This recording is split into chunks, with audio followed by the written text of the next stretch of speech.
പട്ടിണിയും പരിവട്ടവും കൊണ്ട് നിൽക്കക്കള്ളിയില്ലാതെ നട്ടം തിരിയുന്ന സമയത്താണ് പാകിസ്ഥാൻ ഭാരതത്തിനെതിരെ വന്നതും തിരിച്ച് കനത്ത പ്രഹരം ഏറ്റുവാങ്ങുന്നതും. ഭാരതം നടത്തിയ ഓപ്പറേഷൻ സിന്ദൂർ പാകിസ്ഥാന്റെ സാമ്പത്തിക മേഖലയ്ക്ക് കനത്ത ആഘാതം കൂടിയാണ് ഏൽപ്പിച്ചത്. പാകിസ്ഥാന്റെ സാമ്പത്തിക അവസ്ഥ ഇനിയും പരിതാപകരമാകുമെന്നാണ് മൂഡീസ് റിപ്പോർട്ട് ഉൾപ്പെടെ വ്യക്തമാക്കുന്നത്. ഭാരതവുമായി യുദ്ധത്തിനൊരുങ്ങിയാൽ പാക് സമ്പദ് വ്യവസ്ഥ ഉടനൊന്നും തിരിച്ചു കയറാനാകാത്ത വിധം തകർന്നടിയുമെന്നായിരുന്നു അമേരിക്കൻ റേറ്റിംഗ് ഏജൻസിയായ മൂഡീസ് മുന്നറിയിപ്പ് നൽകിയിരുന്നത്. IMFന്റെ സഹായത്തിനായി കാത്തിരുന്ന പാകിസ്ഥാൻ അതിനിടയിലാണ് ഭാരതവുമായി കൊമ്പുകോർക്കുകയെന്ന സാഹസത്തിന് മുതിർന്നത്.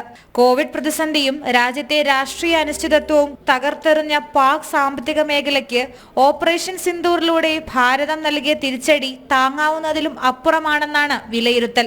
അരിക്കും പച്ചക്കറിക്കും ഇന്ധനത്തിനുമായി ജനങ്ങൾ നെട്ടോട്ടമോടുന്ന കാഴ്ചയാണ് പാകിസ്ഥാനിൽ. ഭാരതം സിന്ധു നദീജല കരാർ റദ്ദാക്കിയതും വാണിജ്യ ഇടപാടുകൾ അവസാനിപ്പിച്ചതും പാകിസ്ഥാനെ കൂടുതൽ ശ്വാസം മുട്ടിക്കും. ഇതിനു പുറമെയാണ് ഭാരതത്തിന്റെ ആക്രമണത്തിൽ തകർന്ന വ്യോമ പ്രതിരോധ സംവിധാനങ്ങൾ ഉൾപ്പെടെ നേരെയാക്കാൻ വലിയ തുക ചിലവഴിക്കേണ്ടി വരുന്നത്.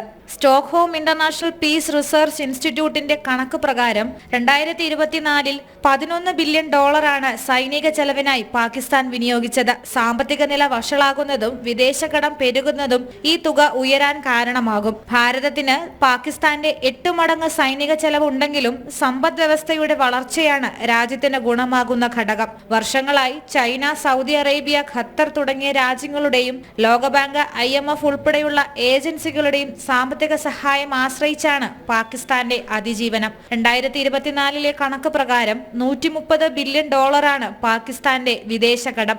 1950 പാകിസ്ഥാൻ അന്താരാഷ്ട്ര നാണയനിധിയിൽ ചേരുന്നത്. ഇതിനോടകം 25 തവണയാണ് കടം വാങ്ങിയിട്ടുള്ളത്. ഈ വർഷം മാർച്ച് വരെ $6.2 ബില്യൺ കടമെടുത്തത്. ഇന്റർനാഷണൽ ഡെസ്ക്, ജനം.